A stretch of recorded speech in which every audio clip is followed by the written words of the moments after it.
하나님 주시는 말씀 같이 보겠습니다. 오늘 주시는 말씀은 창세기 29장 31절에서 35절까지 말씀입니다. 창세기 29장 31절에서 35절까지 말씀을 제가 읽도록 하겠습니다. 여호와께서 레아가 사랑받지 못함을 보시고 그의 태를 여셨으나 라헬은 자녀가 없었더라. 레아가 임신하여 아들을 낳고 그 이름을 르우벤이라 하여 이르되 여호와께서 나의 괴로움을 돌보셨으니 이제는 내 남편이 나를 사랑하리로다 하였더라.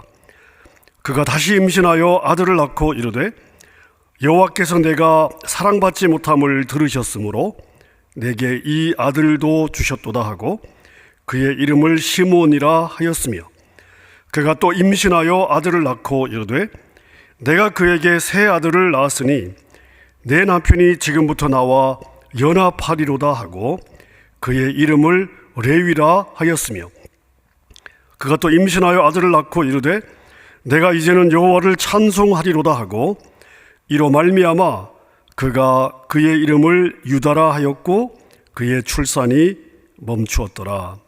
아멘. 성경이 레아와 라헬 자매의 이야기를 적고 있는 것은 두 여인의 질투의 이야기를 우리에게 말하고 싶은 것이 아닙니다. 그 안에 반드시 우리 신약의 성도들이 보아야 되는 복음의 메시지가 있습니다. 지난 수요일은 라헬의 이야기가 담고 있는 복음의 진리는 무엇인가? 이 라헬이라고 하는 이름이 신약 성경 마태복음이 시작되자마자 2장에 등장하는데요. 지난 시간에 저희가 그 부분을 살펴보았습니다. 오늘은 라헬의 언니였던 레아의 이야기를 저희가 한번 묵상해 보도록 하겠습니다. 레아와 관련해서 가장 특징적인 그리고 우리가 잘 아는 사실은 뭐냐면요, 오늘 본문 31절과 33절에 나와 있는데 이 레아는 남편 야곱의 사랑을 받지 못한 여인이라는 것입니다. 그래서 31절과 33절에 모두 다 레아는 사랑을 받지 못하였다, 이렇게 강조하고 반복하며 있습니다. 야곱은 라헬을 아내로 삼기 위해서 외삼촌 집에서 7년을 봉사했습니다. 그때 야곱의 나이가 몇 살인지 아십니까? 84이었습니다. 84의 나이에 이 야곱이 노구를 이끌고 라헬을 아내로 삼기 위해서 7년을 하루같이 보냈다. 성경은 그렇게 적고 있습니다. 그만큼 야곱은 라헬을 좋아했던 거죠. 근데 결혼을 하고 막상 첫날 밤을 보내고 나니까 아침에 일어나 보니까 라헬이 아니에요. 레아였습니다. 야곱은 라헬을 포기할 수 없었기 때문에 기어이 이 라헬을 아내로 얻기 위해서 7년을 더 외삼촌을 위해서 봉사를 하고 라헬을 자기 아내로 삼았습니다. 라헬은 이렇게 야곱의 사랑을 독차지했던 여인입니다. 반면에 레아는요, 곱고 아리따운 라헬에 비하면 내세울 것이 별로 없는 그런 여인이었습니다. 그래서 남편의 사랑을 별로 받지 못했습니다. 성경을 우리가 보게 되면 야곱이 라헬과 부부 싸움을 하고 난 후라든지 아니면 아주 특별한 때에 가끔씩만 레아와 잠자리를 했던 것을 볼 수 있습니다. 창세기 30장에 가면 야곱과 라헬의 부부 싸움의 장면이 그대로 그려져 있는데요. 30장 1, 2절을 제가 한번 읽어보겠습니다. 라헬이 자기가 야곱에게서 아들을 낳지 못함을 보고 그의 언니를 시기하여 야곱에게 이르되 내게 자식을 낳게 하라. 그렇지 아니하면 내가 죽겠노라. 야곱이 라헬에게 썽을 내어 이르되 그대를 임신하지 못하게 하시는 이는 하나님이시니 내가 하나님을 대신하겠느냐. 라헬의 마음도 이해가 되고 그리고 야곱의 이 마음도 이해가 되지요. 야곱은 라헬이 이렇게 바가지를 긁을 때만 가끔씩 레아의 방을 기웃거렸습니다. 다른 때는 항상 라헬이 이 야곱과의 부부관계에 대한 주도권을 가지고 있었던 것 같습니다. 창세기 40장 14절, 15절, 16절을 제가 계속해서 한번 읽어보겠습니다. 밀 거둘 때 르우벤이 나가서 들에서 합 한 채를 얻어 그의 어머니 레아에게 드렸더니 라헬이 레아에게 이르되 언니의 아들의 합 한 채를 청구하노라. 레아가 그에게 이르되 내가 나의 남편을 빼앗은 것이 작은 일이냐? 그런데 내가 내 아들의 합 한 채도 빼앗고자 하느냐? 라헬이 이르되 그러면 언니의 아들의 합 한 채 대신에, 그러니까 아들이 가져온 합 한 채를 나를 주고 오늘 밤에 내 남편이 언니와 동침하리라 하니라. 저물 때 야곱이 들에서 돌아오매 레아가 나와서 그를 영접하며 이르되 내게로 들어오라. 내가 내 아들의 합 한 채로 당신을 샀노라. 그 밤에 야곱이 그와 동침하였더라. 자, 야곱의 첫째 아내는 분명히 레아였습니다. 자, 그럼에도 불구하고 레아는 자기 남편과 잠자리를 할 때마다 라헬의 허락을 받아야만 했습니다.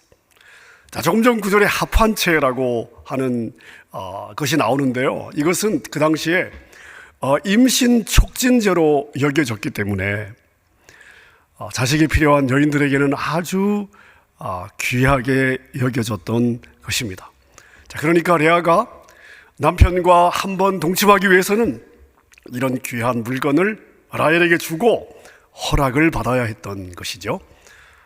자, 여러분, 그럼 성경이 왜 레아를 이렇게 철저하게 버림받은 여인으로 그리고 있을까요? 레아를 이렇게 남편에게 사랑받지 못하는 여인으로 그리는 이유가 어디에 있을까요? 바로 버림받은 하나님의 아들 메시아 예수님을 설명하기 위함입니다. 예수님이 어느 지파의 후손으로 오셨습니까? 12지파 중에 누구의 후손입니까? 유다 지파의 후손입니다. 조금 전에 저희가 이 창세기 29장 31절에서 35절을 읽었는데 이 넉절 안에는 레아가 낳았던 네 아들의 이름이 나와 있습니다. 르우벤, 시므온, 레위, 그리고 넷째 아들이 유다죠. 자, 유다가 누구의 아들이에요? 레아의 아들이었습니다. 자, 남편에게 사랑받지 못했습니다. 거의 버림받았다고 해도 될 정도로 사랑을 받지 못했던 그런 레아에게서 약속의 후손이신 메시아 예수님께서 탄생하고 있습니다. 메시아로 오신 예수님의 삶이 바로 레아의 삶과 너무나 흡사하지 않습니까? 이사야 53장 2절과 3절은 오실 메시아의 이 그림을 우리에게 미리 보여주고 있는 구절인데요. 제가 새번역 성경을 한번 읽어보겠습니다. 그는 주님 앞에서 마치 연한 순과 같이 마른 땅에서 나온 싹과 같이 자라서 그에게는 고운 모양도 없고 훌륭한 풍채도 없으니 우리가 보기에 흠모할 만한 아름다운 모습이 없다. 그는 사람들에게 멸시를 받고 버림을 받고 고통을 많이 겪었다. 그는 언제나 병을 앓고 있었다. 사람들이 그에게서 얼굴을 돌렸고 그가 멸시를 받으니 우리도 덩달아 그를 귀하게 여기지 않았다. 바로 예수님의 삶이 그랬습니다. 이 땅에 인간의 몸을 입고 오신 예수님의 삶이 바로 이랬습니다. 그 메시아, 오실 메시아의 이 땅에서의 삶을 지금 이사야 53장이 그리고 있지 않습니까? 예수님 당시 사람들은 예수님을 멸시했습니다. 그리고 결국 십자가에 매달아 죽였습니다. 자, 근데 이 예수님께서 약속의 후손인 교회를 탄생시켰습니다. 자, 레아는 바로 이 예수님을 힌트하고 있는 인물인 것입니다. 자, 창세기 29장 31절 오늘 본문의 말씀 제가 한번 읽어보겠습니다. 여호와께서 레아가 사랑받지 못함을 보시고 그의 태를 여셨으나 라헬은 자녀가 없었더라. 사람에게 사랑받지 못했던 여인에게 하나님의 사랑이 임하니까요.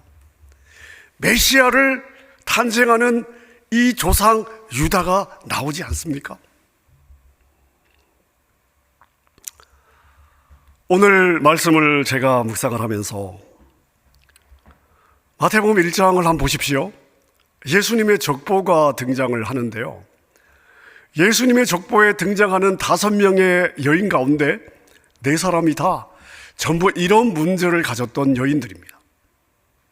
자, 여러분들이 잘 아시겠지만 히브리 족보에는 여인들의 이름이 들어가지 않습니다. 자, 그런데 이 마태복음 1장에 나타난 예수님의 족보에는 무려 5명의 여인들의 이름이 들어 있습니다. 자, 그중 첫 번째가 누구죠? 자, 다말이라고 하는 여인입니다. 다말이 어떤 여자입니까? 유다의 첫 번째 며느리였습니다. 자, 유다에게는 3 아들이 있었는데 첫째 아들이 다말하고 결혼을 했어요. 자, 그런데 이 첫째 아들이 아이를 낳기 전에 죽었습니다. 자, 유대 풍습에 형이 죽으면 그 다음 남동생이 형수와 결혼을 해서 형의 아이를 낳아줘야 돼요. 그래야 형의 가문이 이어지니까. 자, 근데 둘째 아들이 다말과 결혼을 했는데 둘째 아들도 아이가 생기기 전에 그만 죽어버렸습니다. 자, 셋째 아들을 다말에게 주어야 되는데 아버지인 유다 입장에서 보았을 때 다말하고 결혼을 했더니 첫째 아들이 죽었어요. 둘째 아들을 줬더니 둘째 아들도 죽었습니다. 아들 셋 있는데 막내 아들을 줬다가 죽으면 어떡합니까? 자, 그래서 유다의 입장에서는 당연히 걱정할 수 있는 부분이겠죠. 셋째 아들도 다말과 결혼하면 죽을 수도 있겠다 하고 생각하게 되었습니다. 여러분, 어느 아버지가 편안한 마음으로 하나밖에 안 남은 아들을 줄 수 있겠습니까? 자, 그래서 이 핑계 저 핑계 대면서 셋째 아들을 며느리에게 주지 않았어요. 며느리 다말을 방치했습니다. 자, 이러던 어느 날 다말이 창녀로 변장을 하고 시아버지 유다를 유혹하게 되죠. 자, 그래서 시아버지의 아이를 임신하게 되는데, 자, 다말이 이제 아이를 낳았는데 쌍둥이였습니다. 베레스와 세라라고 하는 쌍둥이를 낳습니다. 여러분, 그 후손에게서 다윗이 태어나고 그리고 예수님이 나오게 되죠. 자, 따라서 이 다말의 이야기는요, 음탕한 며느리 다말에 의해서 시아버지 유다가 봉변을 당한 이야기가 아닙니다. 한 여인의 희생으로, 자존심을 꺾는 희생으로 하나님의 언약의 대가 이어지는, 다시 말하면 이 다말의 삶은 버림받은 한 여인으로서 자기의 삶을 던져 하나님의 언약을 잇는 작은 십자가의 그림이 되는 것입니다. 철저하게 버려지고 구겨진 한 여인이 자신을 희생했고 그 위에 하나님의 긍휼이 임하자 그녀에게서 누가 태어나느냐? 약속의 후손이 태어납니다. 다시 말씀드리면 이 다말은 레아의 또 다른 그림이 되는 것이죠. 자, 예수님의 족보에 등장하는 두 번째 여인이 누구입니까? 자, 바로 라합입니다. 라합은 기생입니다. 당시의 기생은 몸을 파는 여인들이었기 때문에 창녀 라합이라고 이야기를 해도 될 것 같습니다. 여러분, 창녀 라합이 이 땅에서 내세울 거가 뭐가 있겠습니까? 무엇을 자랑할 게 있겠습니까? 자, 그런데 이 여인의 마음에 하나님의 긍휼이 임하자 이 라합이라는 여인은 조국을 배신하고 소문으로만 듣던 하나님, 여호와 하나님을 선택합니다. 그리고 여리고성이 진멸될 때 혼자 살아남죠. 자, 그 장녀 라합에게서 누가 태어납니까? 보아스라고 하는 아들이 태어납니다. 그 보아스에게서 오벳이 태어나고 오벳의 아들 이새가 태어나고 이새의 아들 누가 태어납니까? 다윗이 태어나죠. 역시 예수님의 조상입니다. 이 라합 역시 레아의 또 다른 그림입니다. 자, 예수님의 족보에 등장하는 세 번째 여인이 누구입니까? 룻이죠. 룻입니다. 룻도 역시 이방 여인입니다. 룻은 모압 사람이었는데요, 이스라엘 사람들이 거들떠 보지 않았던 바로 그런 모압 사람이었습니다. 자, 베들레헴에 살았던 나오미의 가정이 흉년이 드니까 모압으로 이사를 갔어요. 자, 그래서 나오미의 두 아들이 모압 여자랑 결혼을 하게 됩니다. 자, 근데 남편이 죽었습니다.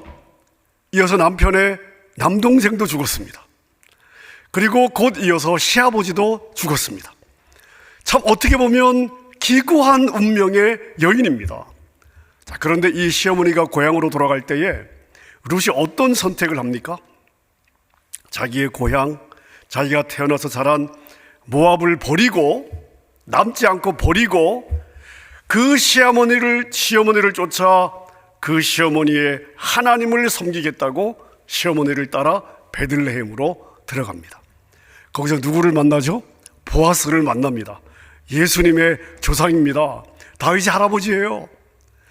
자, 역시 사람에게서 사랑받지 못한 한 여인에게 하나님의 긍휼이 임하자 약속의 후손을 잉태하는 모습을 보여주고 있습니다. 레아의 또 다른 그림입니다. 자, 예수님의 족보에 마지막으로 등장하는 여인이 누구입니까? 예수님의 어머니 마리아죠. 자, 마리아는 처녀였습니다. 자, 그런데 임신을 했어요.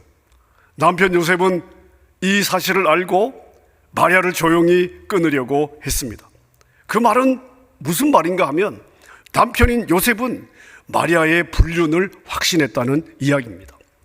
당시에 가늠한 여인은 돌에 맞아 죽임을 당했습니다. 그래서 남편 요셉은 관계를 조용히 끊음으로써 이 여자를 살리려고 했던 것이죠. 기구한 운명의 여인입니다.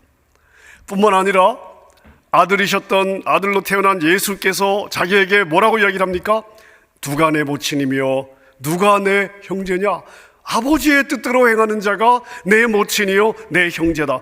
여러분, 우리가 말씀을 읽을 때는요, 와, 맞다 이렇게 반응할 수 있는 말씀이겠지만, 여러분, 이 이야기를 친모가 들었다고 생각해 보십시오.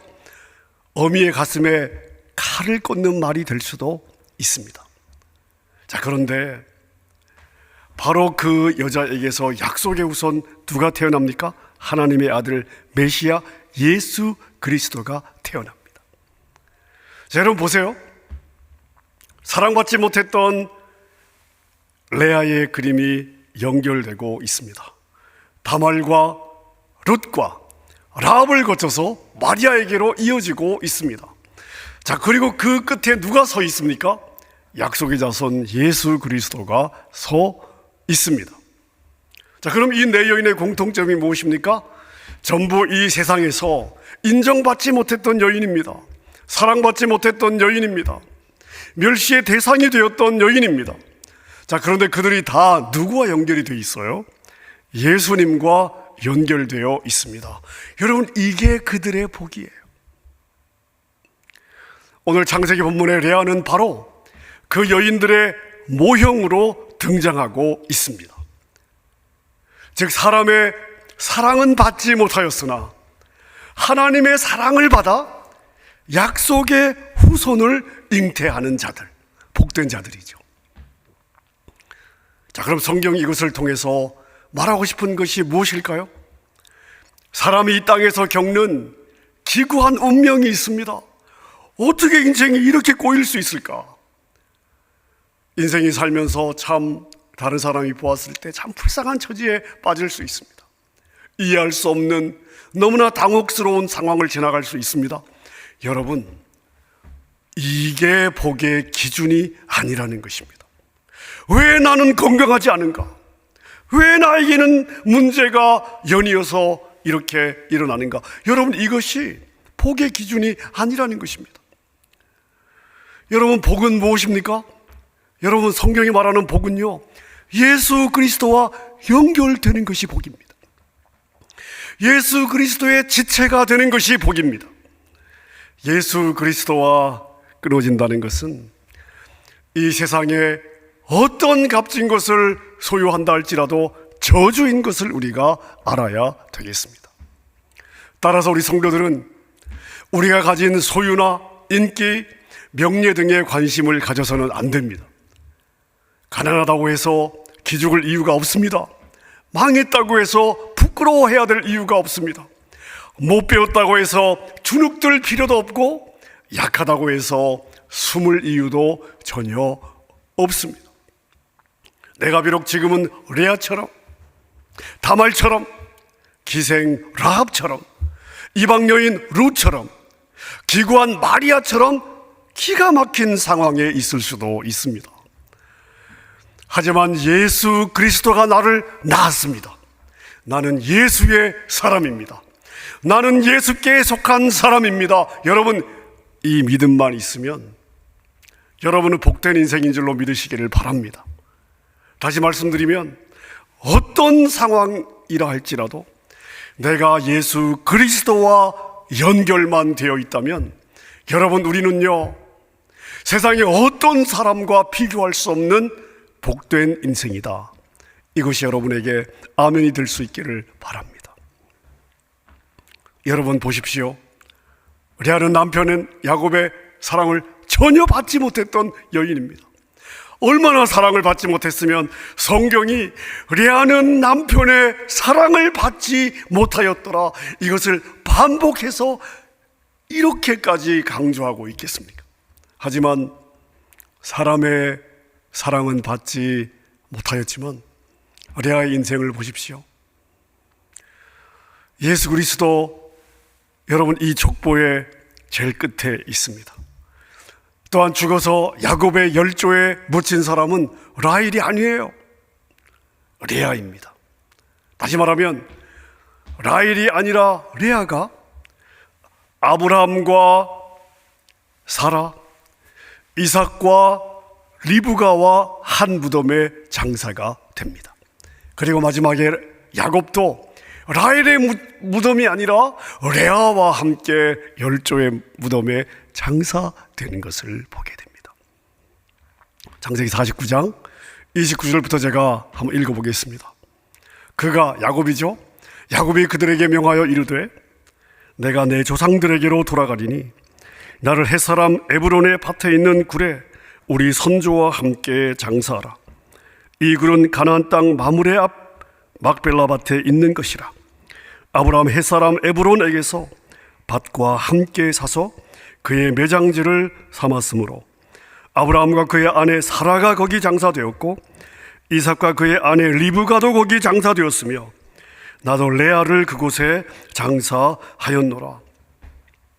아브라함과 사라가 장사되었던, 아브라함이 사라의 이 장지를 위해서 가나안의 최초로 법적으로 자기의 땅으로 삼았던 바로 이곳에 이삭과 리브가도, 라헬이 아닌 레아가 거기에 장사되어 있는데 야곱이 뭐라고 유언하고 있습니까? 나도 레아를 장사한 그곳에 묻어다오.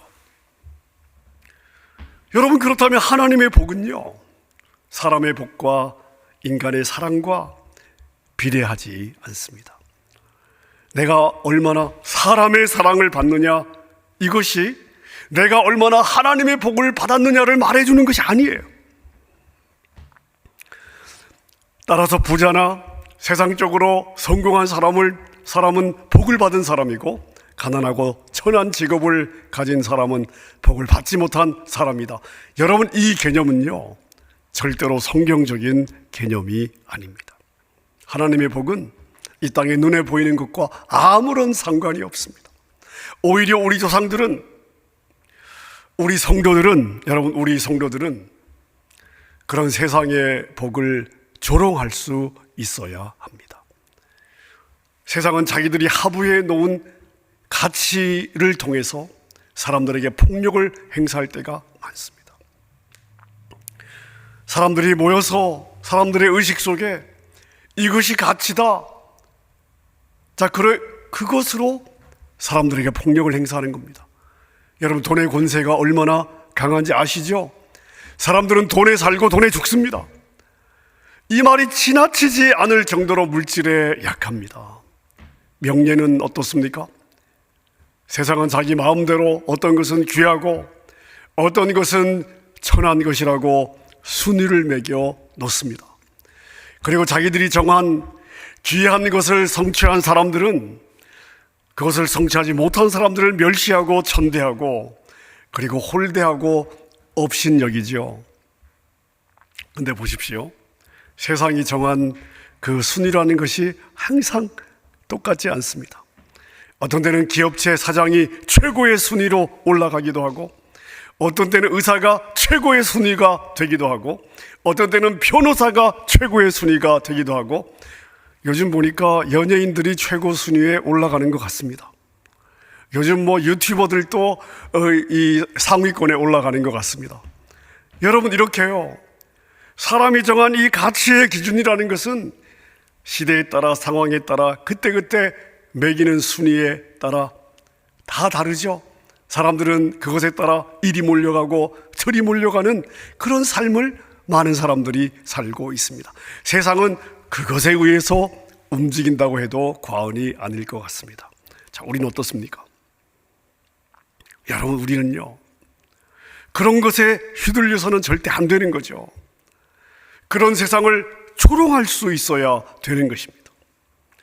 그리고 세상의 가치로 가진 것이 없고 별 볼 일이 없는 지위에 있다 할지라도 여러분 안에 예수 그리스도가 있다면, 여러분이 예수께 속한 자라면, 여러분이 예수와 연결되어 있다면 여러분은 가장 복된 존재입니다.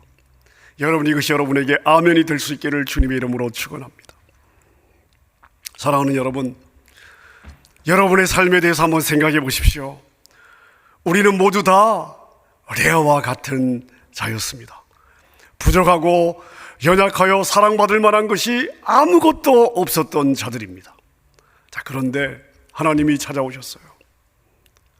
그리고 예수님의 피로 우리의 죄를 사해 주시고 하나님의 자녀로 우리를 삼아 주셨습니다. 그냥 무궁한 은혜와 사랑을 조건 없이 우리에게 부어 주셨습니다. 비록 우리가 세상의 가치와 기준으로는 내세울 것이 하나도 없다 할지라도 우리가 예수 그리스도와 연결되어 있다는 이거 하나만으로도 우리는 복받은 자들인 줄로 믿습니다. 하나님은 야곱의 행위와 상관없이 은혜를 부어주셨습니다. 그리고 그 야곱을 이스라엘로 회복시켜 주셨습니다. 여러분, 그렇게 하나님은 부족한 우리의 넘어짐에도 불구하고 우리를 이스라엘로 만들어 가실 것입니다. 그 여정 가운데 있는 사람은 어떤 상황에 있든 어떤 처지에 있든 복받은 사람들입니다. 왜? 하나님의 손에 붙잡혀 있기 때문입니다. 여러분, 레아와 라헬 그리고 야곱의 삶에서 보여주는 하나님의 풍성한 은혜, 하나님의 긍휼하심, 그리고 절대적인 신실하심을 볼 수 있기를 바랍니다. 그리고 여러분의 삶에서 그것을 확인하셔야 돼요. 바로 여러분의 삶에 동일한 은혜, 동일한 사랑, 동일한 긍휼하심, 그리고 동일한 신실하심이 있기 때문입니다. 사랑하는 여러분은 진짜 하나님의 복을 받은 사람들입니다. 세상의 복에 목말라 하지 마십시오. 이미 주신 복에 감사할 수 있기를 바랍니다. 그리고 그 복과 은혜에 합당한 삶을 살아가십시다.